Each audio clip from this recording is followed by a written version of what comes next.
Hi, it's Radhika Gupta and you are watching Nagpur today. आज मैं आई हूँ मिडास हॉस्पिटल में और मेरे साथ है consultant cardiologist doctor Sachin Patil. आजकल यंग एज में हार्ट अटैक्स के केसेस काफ़ी देखने मिल रहे हैं और इसी पे आज मैं सचिन सर से कुछ क्वेश्चंस करूंगी। What is the major reason that we can see the incidence of heart attack are rising in younger age group? This is true कि आजकल 50% of the heart attacks are happening below the age of 50 years. So इसके तीन main reasons है। एक तो severe mental stress होना, sedentary lifestyle होना and addiction. ये तीन मेन रीजंस है जिसकी वजह से यंगर एज में हार्ट अटैक्स बहुत कॉमनली हो रहे हैं। Sir, what are the symptoms that can be noticed before time? तो symptoms before time can be chest pain, chest heaviness, palpitation, uneasiness, sweating. So ये सिम्टम्स अगर आपको हो रहे हैं तो you should immediately check and consult a doctor. And sir, we can see that sudden deaths, मतलब किसी को कोई सिम्टम्स नहीं होता ना, उनको कोई प्रॉब्लम होती है पहले। आजकल बहुत commonly sudden deaths are becoming common even in younger age group. तो इसके मेन रीजन से एक तो हार्ट अटैक, सेकंड हम बोलते हैं कार्डियोमायोपैथी, जैसे हार्ट की जो मसल्स है उसमें कुछ डिसीज होना, या फिर थर्ड हम बोलते हैं कि अरिथमिया। तो ये तीन मेन रीजन है जिसकी वजह से सडनली यंग एज में सडन कार्डियक अरेस्ट या सडन डेथ हो रहे हैं। Elderly age group and younger age group के हार्ट अटैक्स में क्या डिफरेंस होता है? तो बेसिकली इसमें ये है कि एल्डरली पेशेंट्स को क्रॉनिक ब्लॉकेजेस रहते हैं या बहुत दिनों से, बहुत सालों से ब्लॉकेजेस रहते हैं। तो ऐसे patients intermittently chest pain, chest heaviness या घबराहट या चलने पे सांस फूलना या पैर में सूजन, इस टाइप की कंप्लेंट्स करते हैं।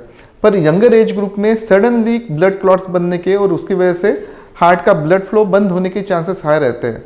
तो यंग एज में दिस इज़ वेरी कॉमन कि पेशेंट को सडनली सीवियर चेस्ट पेन चालू हो जाए और पेशेंट एकदम से सीरियस हो जाता है, जो कि एल्डरली में होने के चांसेस थोड़े कम होते हैं। How it can be prevented and cured? So with a healthy lifestyle, balanced diet, physical activity, with all this combined together अपन अपने हार्ट अटैक के या हार्ट डिसीजेस के चांसेस प्रिवेंट कर सकते हैं। But still there are some non modifiable factors, जैसे advance age या फिर मेल सेक्स या फिर फैमिली हिस्ट्री। ये ऐसे फैक्टर्स है जिसको अपन मॉडिफाई नहीं कर सकते। तो ऐसे पेशेंट्स में कंटिन्यूअसली या एनुअली अपना हार्ट चेकअप कर लेना चाहिए।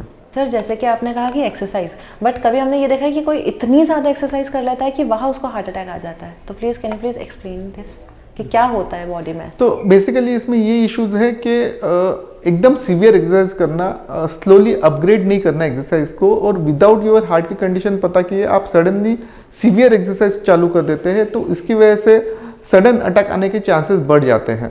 तो अगर कोई young age, even young person who is planning for a heavy exercise, तो उसने पहले हार्ट के primary checkup, at least ECG, echo या ट्रेडमिल, ये तपास कर लेनी चाहिए।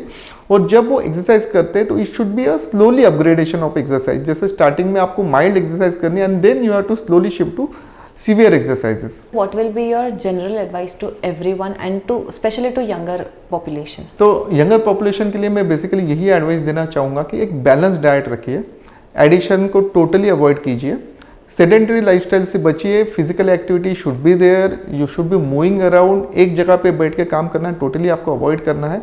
और अगर आप कोई सिम्टम नोटिस करते हैं, जैसे chest pain, chest heaviness, uneasiness, sweating हो रहा है, पैरों में सूजन आ रही है, कोई भी आपको अगर हार्ट रिलेटेड सिम्टम लगता है तो आपने इमीडिएटली डॉक्टर से कांटेक्ट कर लेना चाहिए। Thank you.